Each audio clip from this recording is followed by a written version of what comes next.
की है। उसका क्या है इतिहास, कुछ मालूम है हमारे राम जी के बारे में उसको?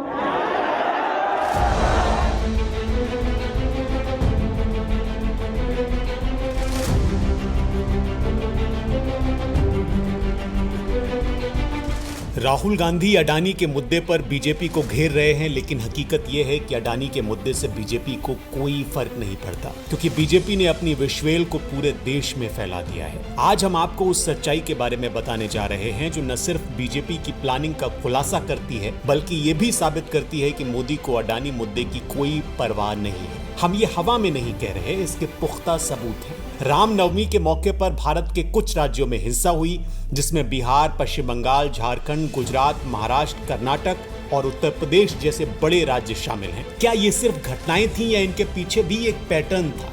पॉलिटिक्स की कोई घिनौनी साजिश थी जिसमें आम लोगों की आहुति दी जा रही थी?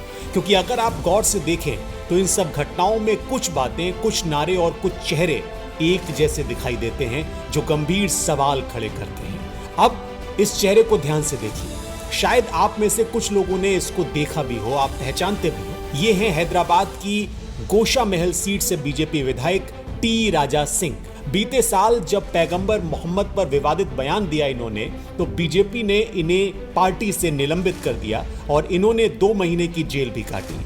जब इन्हें जमानत मिली तो कोर्ट ने इन्हें हिदायत दी कि आप कोई जहरीला बयान नहीं देंगे, लेकिन फिर भी ये देश में अलग अलग जगह पर घूमकर इस तरह के विवादित बयान देते रहे और अपशब्द भी कहते हैं। टी राजा मुसलमानों के खिलाफ खुलेआम हिंसा और बहिष्कार की बात करते हैं और ऐसे आरोप उन पर पिछले 2 दशकों से लग रहे हैं। ऐसे में सवाल ये खड़ा हो रहा है कि जब राहुल गांधी एक आम सी टिप्पणी के लिए अपनी लोकसभा मेंबरशिप गंवा सकते हैं, तो इस देश में टी राजा के सिर पर किसका हाथ है? आखिर टी राजा सिंह के साथ कौन है और ये हैं कौन? उन्हें किस तरह का राजनीतिक संरक्षण मिला हुआ है? कौन लोग हैं जो उन्हें हिंदू हृदय सम्राट मानते हैं और उनके एक इशारे पर घरों से निकल आते हैं? क्या टी राजा और इस तरह के लोगों की फौज को बीजेपी ने 2024 के लिए चुनावी मैदान में उतारा है और इन लोगों के नफरती भाषण सांप्रदायिक दंगों के लिए जमीन तैयार कर रहे हैं? ये सवाल बहुत अहम हो गए हैं और आज हम उन्हें समझने की कोशिश करेंगे कि 2024 का चुनाव कैसे और किन लोगों के दम पर लड़ा जाए। घटना नंबर 1, महाराष्ट्र के अलग अलग शहरों में सकल हिंदू समाज ने हिंदू जन आक्रोश रैलियां निकाली। इसमें 19 मार्च 2023 को महाराष्ट्र के संभाजी नगर में हिंदू जन जागरण रैली निकाली गई। इस रैली में हजारों की संख्या में लोगों ने हिस्सा लिया। टी राजा के साथ सुदर्शन न्यूज चैनल के चीफ सुरेश चव्हाड़के और महाराष्ट्र सरकार के मंत्री भी नजर आए। रैली के महज 10 दिन बाद यानी रामनवमी के दिन 29 मार्च को रात 2 गुटों में कहासुनी हुई। ये कहासुनी धीरे धीरे पथराव में और फिर आगजनी में बदल गई। एक तरफ जय श्री राम तो दूसरी तरफ अल्लाह अकबर के नारे सुनाई देने लगे और देखते ही देखते मामले ने तूल पकड़ लिया। भीड़ ने 10 से ज्यादा पुलिस वाहनों को आग के हवाले कर दिया। 19 मार्च को हुई रैली में विधायक टी राजा सिंह ने मुसलमानों पर खुलकर हमला किया। उन्होंने छत्रपति संभाजी नगर कहने के बजाय औरंगाबाद कहने वालों का बहिष्कार करने के साथ साथ कई और बातें भी कही थी। अगर हम हिंदू जिहाद करेंगे तो उन्हें विवाह करने के लिए लड़कियां भी नहीं मिलेंगी। औरंगाबाद से औरंगजेब की कब्र का नामो निशान मिटा देंगे। इन नपुंसकों को वैसे सबक सिखाना है जैसे छत्रपति शिवाजी महाराज ने अफजल खान को सिखाया था। जिस बोर्ड पर औरंगाबाद लिखा होगा उसका नामो निशान मिटना चाहिए। उन गद्दारों से 1 रुपए की चीज़ भी न खरीदें। ठोकोगे ठोकोगे, ठोकना है या नहीं। महाराष्ट्र में लैंड जिहाद के नाम पर सरकारी ज़मीनों पर एक हरा कपड़ा डालकर दरगाह का नाम देते हैं। जहां जहां अवैध रूप से दरगाह बनी हुई है उनका नामो निशान मिटाना है। हिंदू जन जागरण रैली में नफरती भाषण देने के मामले में संभाजी नगर पुलिस ने क्रांति चौक थाने में उसी दिन टी राजा सिंह और सुदर्शन न्यूज के एडिटर इन चीफ के खिलाफ FIR दर्ज की। दोनों के खिलाफ पुलिस ने IPC की धारा 153, 153A, 34,505 के तहत मामला दर्ज किया। 10 मार्च 2023 को महाराष्ट्र के अहमदनगर के श्रीरामपुर के सकल हिंदू एकत्रीकरण समिति ने हिंदू जन जागरण रैली का आयोजन किया था।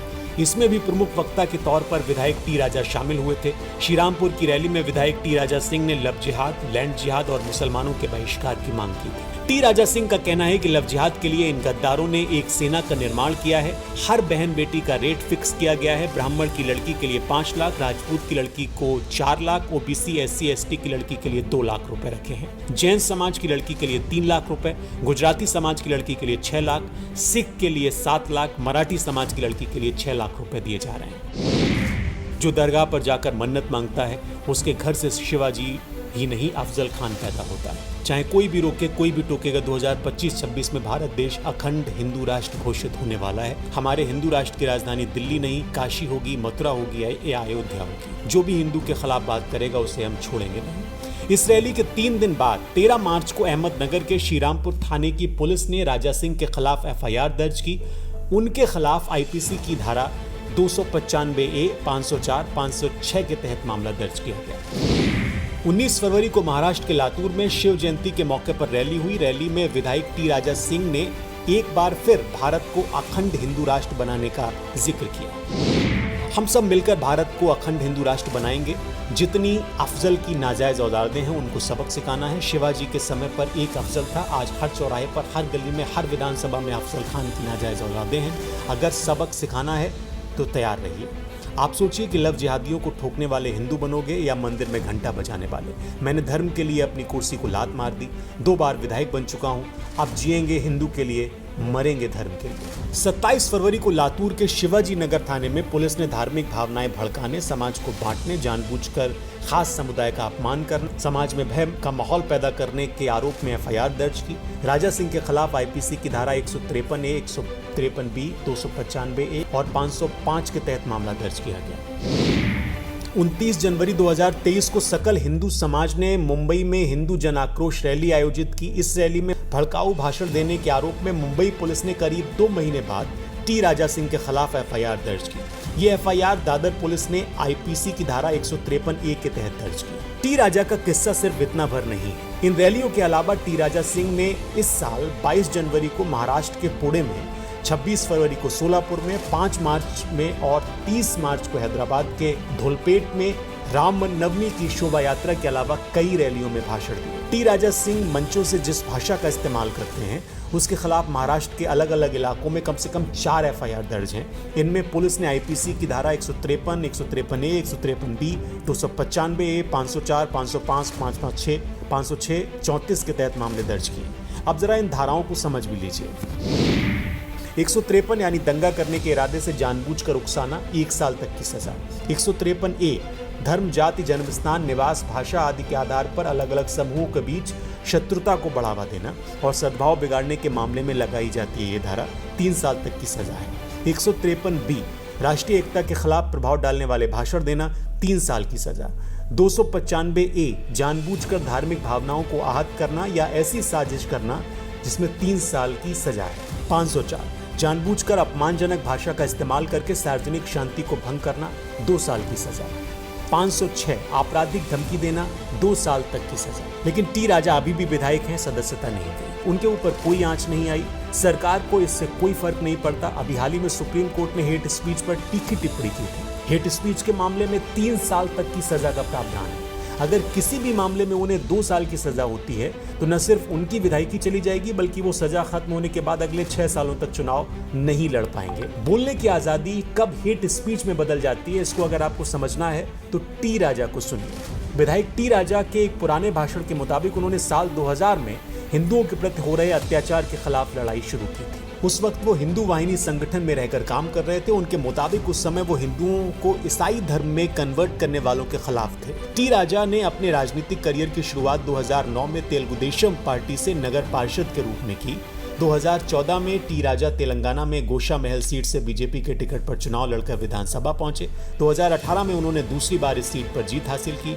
हैदराबाद के पास धूलपेट इलाके में शुरू से ही राजा सिंह का वर्चस्व रहा है। विधानसभा चुनाव 2018 के समय दाखिल हलफनामे के मुताबिक उनके ऊपर 43 केस दर्ज हैं, जिसमें से 16 मामलों में आरोप तय हो चुके हैं। इन मामलों में मस्जिदों पर हमला करना, पुलिस वाहनों को आग लगाना, मुस्लिमों के खिलाफ हेट स्पीच देना, पत्थरबाजी, तोड़फोड़, बिना इजाजत के रैली करने जैसे कई मामले हैं। अगर आप लिस्ट देखें तो 2018 में मुस्लिम समुदाय के खिलाफ हेट स्पीच देने के आरोप में एफआईआर दर्ज हुई, 17 में रामनवमी पर भड़काऊ भाषण देने के आरोप में एफआईआर दर्ज हुई, 16 में बिना इजाजत रामनवमी शोभा यात्रा निकालने में एफआईआर दर्ज हुई, 2015 में रामनवमी शोभा यात्रा रोकने पर पुलिस के खिलाफ एक्शन लेने की घोषणा करने के आरोप में मुस्लिम समुदाय के खिलाफ हेट स्पीच के आरोप में एफआईआर दर्ज हुई, 14 में गणेश मंदिर की अवैध तरीके से दीवार बनाने के आरोप में एफआईआर दर्ज हुई, 13 में विशाल गौरक्षा गर्जना विषय पर हिंदू युवाओं को भड़काने के आरोप में एफआईआर दर्ज हुई, 12 में बकरीद के समय गौरक्षा एक्शन टीम बनाने के कोशिश करने के आरोप में पुलिस कर्मियों पर हमला और सरकारी संपत्ति को नुकसान पहुंचाने के आरोप में एफआईआर दर्ज हुई, 2010 में हनुमान जयंती के दिन हंगामा, तोड़फोड़ और पत्थरबाजी के आरोप में एफआईआर दर्ज हुई। अब सवाल यह है कि जब एक तरफ हेट स्पीच देने के मामले में सपा के वरिष्ठ नेता आजम खान की सदस्यता रद्द हो जाती है, एक भाषण के बाद कांग्रेस नेता राहुल गांधी अपनी लोकसभा सदस्यता खो सकते हैं, तो फिर टी राजा सिंह जैसे नेताओं पर एक्शन क्यों नहीं लिया जा रहा है, इसमें देरी क्यों हो रही है? सवाल यह है कि बीजेपी ने भी टी राजा सिंह को निलंबित किया है, पार्टी से उन्हें बर्खास्त क्यों नहीं किया गया? सुप्रीम कोर्ट का जजमेंट है, अगर कोई व्यक्ति अपराध के बारे में पुलिस को शिकायत करता है तो पुलिस को एफआईआर करनी होगी। ऐसे में बहुत बार पुलिस खानापूर्ति के लिए एफआईआर दर्ज कर लेती है। ये केस पुलिस की फाइलों में पड़े रहते हैं और फॉलो अप नहीं होता। अब नए सीजीआई से उम्मीद है कि वो कुछ करेंगे और टी राजा जैसे लोग जो 24 से पहले देश का माहौल खराब करने की कोशिश कर रहे हैं, उन पर लगाम लग सकेगी, क्योंकि कानून तो सबके लिए बराबर होना चाहिए। और आप हमसे जुड़े रहने के लिए सब्सक्राइब करें YouTube पर, फॉलो करें Twitter पर और लाइक करें Facebook पर। और ज्यादा जानकारी के लिए आपको टाइप करना होगा सिर्फ न्यूज़ नशा।